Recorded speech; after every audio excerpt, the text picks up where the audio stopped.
Good evening, barflies and lounge lizards, and welcome to the Atomic Snack Bar. And tonight we'll be discussing more of my favorite sci-fi robots from the 1970s. And if you haven't seen the first part, well, that's probably for the best.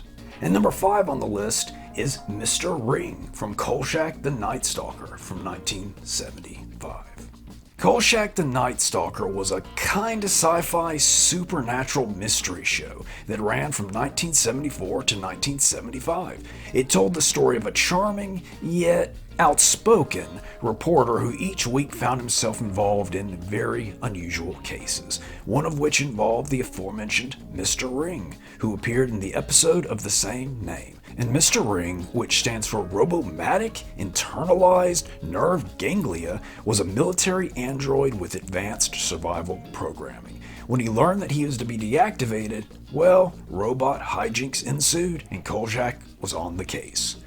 Mr. Ring is a great design with his brown, almost jumpsuit and circuit board face. Though humanoid in shape, his features lack anything even resembling a man.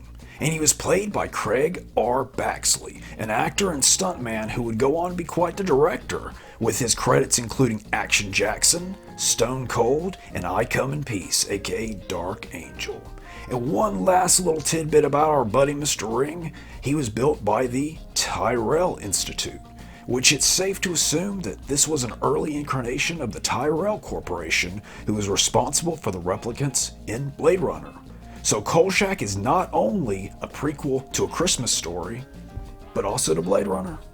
That's a fact. And number 4 on the list is Box from Logan's Run from 1976.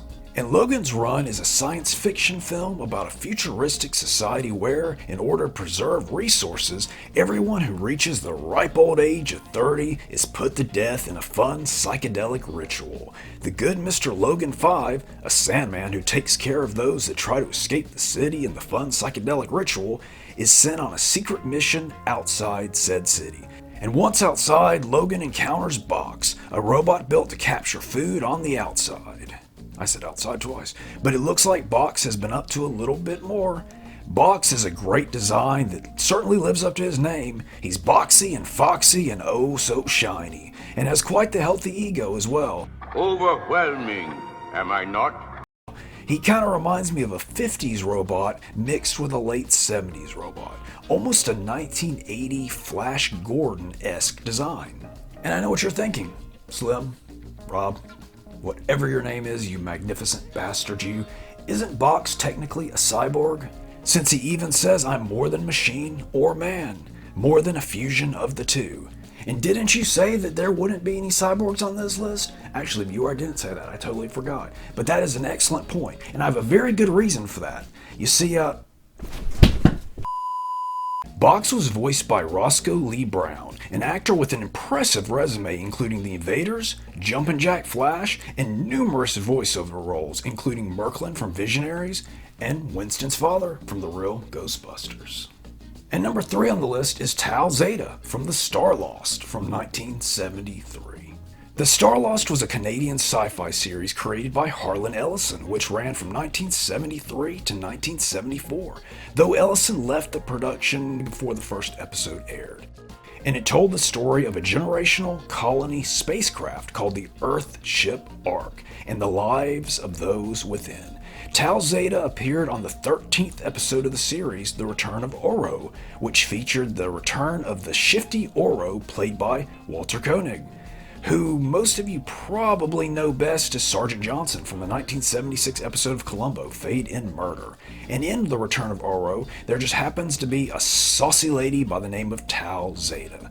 Now, Tal Zeta was a phenomenal design. Not only was she gold, which I dig, but also looked like any number of vintage robot toys. That squared-off 50s style is, as some of you may know, one of my favorite in robot designs. But Tal Zeta had a glowing face. Nothing quite says business like a glowing face.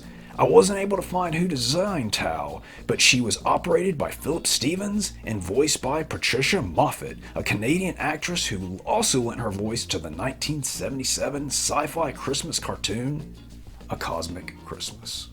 And on that, we should take a break. Here come the new demons. Shooting Iron, Transylvanian Express, Black Knight. Here come the screaming demons, tearing up the road. Shooting Iron, a gleaming beam, Transylvanian Express, the Bat, Black Knight, shiny, quick, and beautiful. Screaming demons, tearing up the road. Move with the screaming demons. Shooting Iron, Transylvanian Express, Black Knight, sold separately.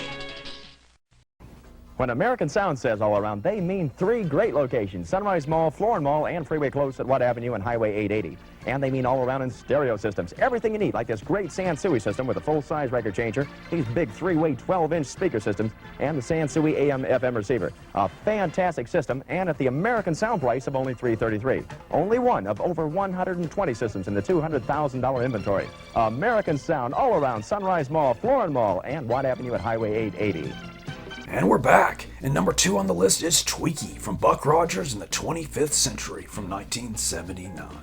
And Buck Rogers in the 25th Century was a space opera TV series that spun out of a pilot of the same name, which oddly was released theatrically in 1979, with the series itself running from 79 to 81. And it told the story of an astronaut who was accidentally frozen during a space voyage in the year 1987, only to be found and unfrozen 504 years later. And of course he ends up with a robot buddy, that of TWKE4, aka Tweaky, who develops Buck's 20th century sense of humor, which is really what made him stand out. He also turned out to be a little handsy, tweaking people if annoyed.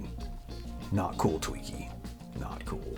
Now, Tweaky is a really interesting design, basically looking like your stereotypical late 70s/early 80s kid, just in robot form. He even kind of has a metal version of the Luke Skywalker haircut. He really just kind of looked like a robot version of me at 6 years old.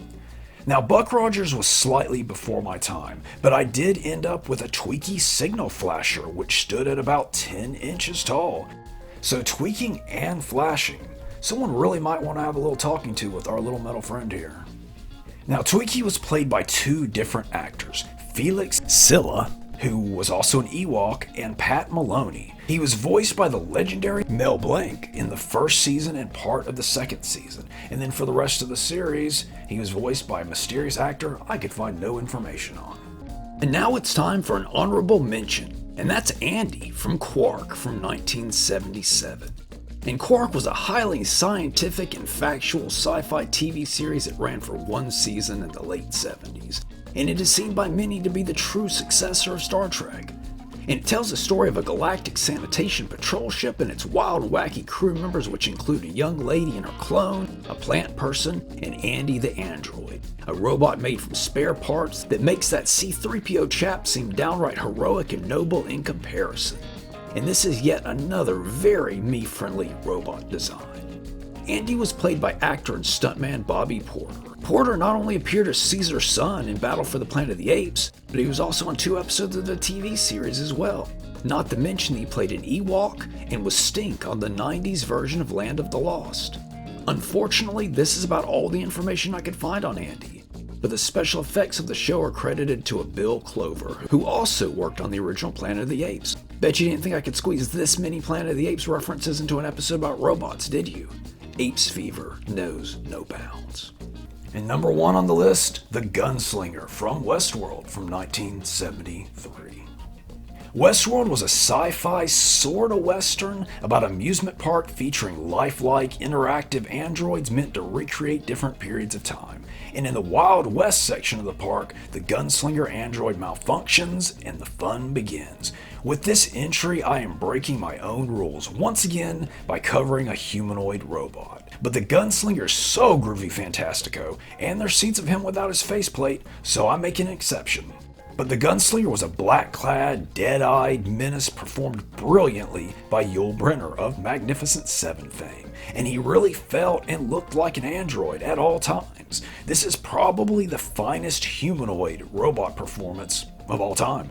The strange contacts that Brynner wore didn't hurt either. Speaking of effects, the scene in which acid was thrown into the gunslinger's face was achieved by oil-based makeup mixed with ground-up Alka-Seltzer. Then normal water was thrown in his face, and fizzy fizz. And once again, speaking of his eyes, the digitized viewpoint of the gunslinger was actually the first use of digitized images in a feature film. It took roughly 8 hours to produce each 10 seconds of footage. And that's all the time we have for this week. Please like, comment, subscribe, and keep it robotically wacky.